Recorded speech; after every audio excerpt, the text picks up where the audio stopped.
Black hole एक रहस्यमय और आकर्षक खगोलीय पिंड है जो कई वैज्ञानिकों और खगोल प्रेमियों के लिए गहरी रुचि का विषय है। यहाँ हम ब्लैक होल के बारे में विस्तृत जानकारी देंगे, जिसमें इसके निर्माण, प्रकार और विशेषताओं का समावेश होगा। ब्लैक होल एक ऐसा क्षेत्र है जहाँ गुरुत्वाकर्षण इतना मजबूत होता है कि यहाँ से कोई भी वस्तु, यहाँ तक कि प्रकाश भी बचकर नहीं जा सकता।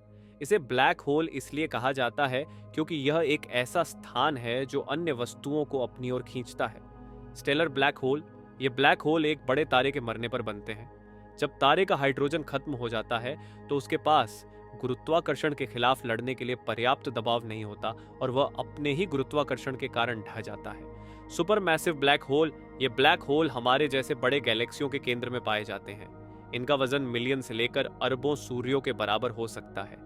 इंटरमीडिएट ब्लैक होल, ये ब्लैक होल स्टेलर और सुपरमैसिव ब्लैक होल के बीच के आकार के होते हैं। इनका निर्माण कुछ छोटे गैलेक्सियों के केंद्र में हो सकता है। प्राइमर्ड ब्लैक होल, ये ब्लैक होल बिग बैंग के समय बने थे और इनका आकार बहुत छोटा हो सकता है।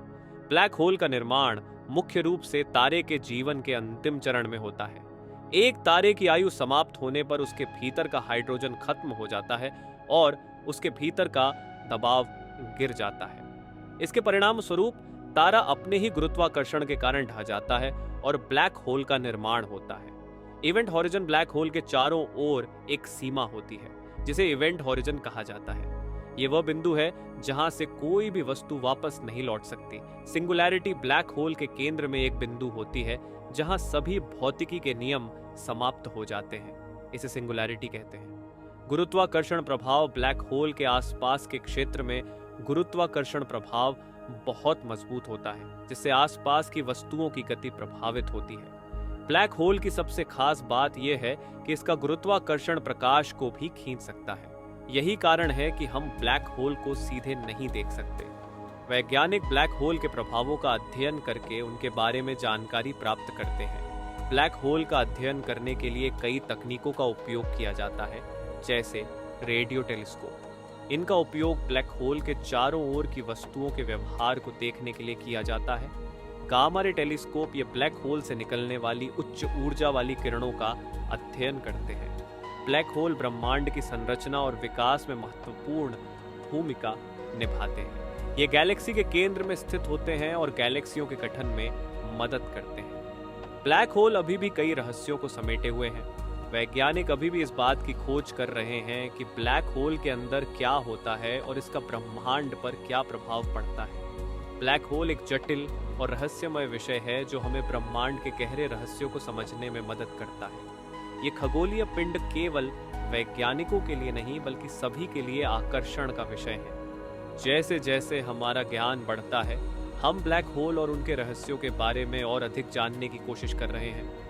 यदि आपको इस विषय पर और अधिक जानकारी चाहिए या किसी विशेष पहलू पर विस्तार से चर्चा करनी है तो कृपया बताएं। ब्लैक होल के रहस्य ब्रह्मांड के सबसे आकर्षक और जटिल पहलुओं में से एक है। यहाँ कुछ प्रमुख रहस्यों पर चर्चा करते हैं। सिंगुलैरिटी ब्लैक होल का केंद्र होता है जहाँ भौतिकी के सभी नियम टूट जाते हैं। इस बिंदु पर गुरुत्वाकर्षण इतना मजबूत होता है कि सभी छात पदार्थ और ऊर्जा यहाँ समाहित हो जाते हैं।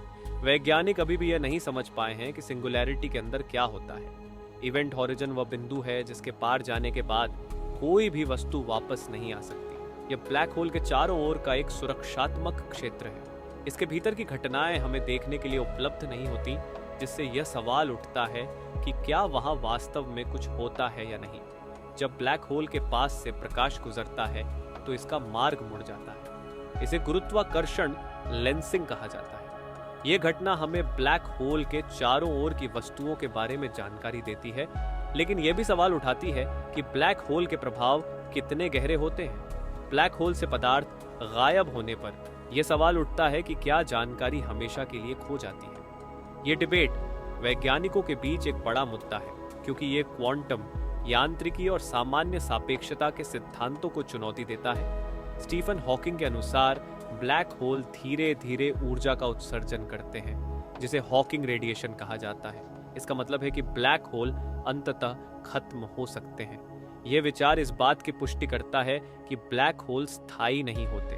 ब्लैक होल के आसपास समय की गति धीमी हो जाती है। इसका मतलब ये है कि जैसे जैसे कोई वस्तु इवेंट हॉरिजन के करीब आती है, उसके लिए समय का अनुभव अलग होता है। यह सिद्धांत विशेष सापेक्षता के परिणाम स्वरूप है। ब्लैक होल का अध्ययन करते समय क्वांटम प्रभाव महत्वपूर्ण होते हैं। ये प्रभाव ब्लैक होल के अस्तित्व और उसके व्यवहार को समझने में मदद कर सकते हैं, लेकिन यह अभी भी एक गहन शोध का विषय है। ब्लैक होल की उत्पत्ति और विकास के तरीके भी रहस्यमय हैं। वैज्ञानिक अभी भी यह जानने की कोशिश कर रहे हैं कि ब्लैक होल कैसे बनते हैं और क्या कोई अन्य तरीके हैं जिनसे उन्हें उत्पन्न किया जा सकता है। वीडियो देखने के लिए आपका तहे दिल से धन्यवाद। अगर यह वीडियो आपको पसंद आई हो तो चैनल को सब्सक्राइब ज़रूर करें और वीडियो को एक लाइक ज़रूर करें।